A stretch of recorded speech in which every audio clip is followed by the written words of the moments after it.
আচ্ছা, মানে আমরা আমাদের সাথে দক্ষিণাঞ্চলের মুখ্য সংগঠক হাসনাত আবদুল্লাহ আছেন। আমি উত্তরাঞ্চলের মুখ্য সংগঠক হিসেবে দায়িত্ব পালন করছি।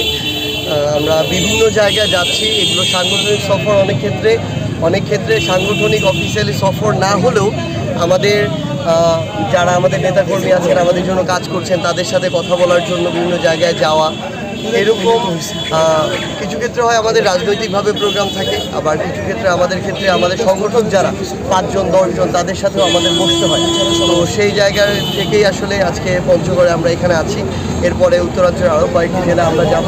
এভাবে আসলে আমরা বাংলাদেশের প্রত্যেকটি জেলায় আমাদের সাংগঠনিক যে কার্যক্রম, কিছুগুলো আমাদের মত বিনিময় সভা বা জনসভার মতো হবে, আবার কিছুগুলো সংগঠকদের নিয়ে খুব ছোট পরিসরে হবে, যেটা অফিসিয়ালি না, বরং কিন্তু আমরা মনে করি আমাদের সাংগঠনিক কাজের জন্য এগুলো তাৎপর্যপূর্ণ। আমরা এটা পূর্বেও আমাদের জায়গা থেকে আমাদের সদস্য সচিব বলেছেন, আমরা বলেছি আমাদের জায়গা থেকে যে যদি যে দৃশ্যমান বিচারিক প্রক্রিয়া, এই বিচারিক প্রক্রিয়াটি আমরা দেখতে পাই, মৌলিক সংস্কারগুলো আমাদের সামনে দৃশ্যমান হয় এবং নির্বাচনকালীন কিছু সংস্কার প্রয়োজন রয়েছে বিচার বিভাগের, আইন শৃঙ্খলা রক্ষাকারী বাহিনীর, নির্বাচন কমিশনের, এগুলো সম্পন্ন হলে এপ্রিলে নির্বাচন নিয়ে আমাদের কোনো দ্বিমত নেই।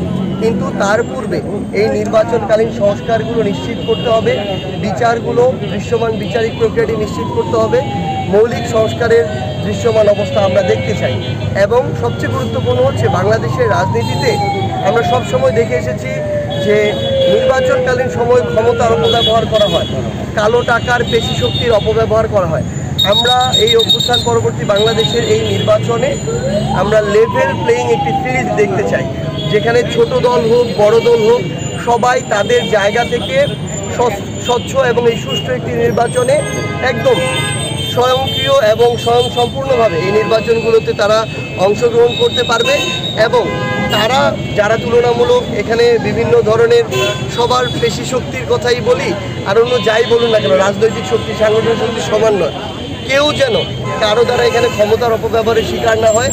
এবং যে অপ্রীতিকর ঘটনাগুলো আমরা বিগত নির্বাচনগুলোতে ভোট কেন্দ্র থেকে শুরু করে নির্বাচনী এলাকায় দেখেছি, ভোট কেন্দ্র দখল করা, ব্যালট চুরি করা, এই টাইপের ঘটনাগুলো যেন আমরা আগামীর বাংলাদেশের কোনো নির্বাচনে না দেখি।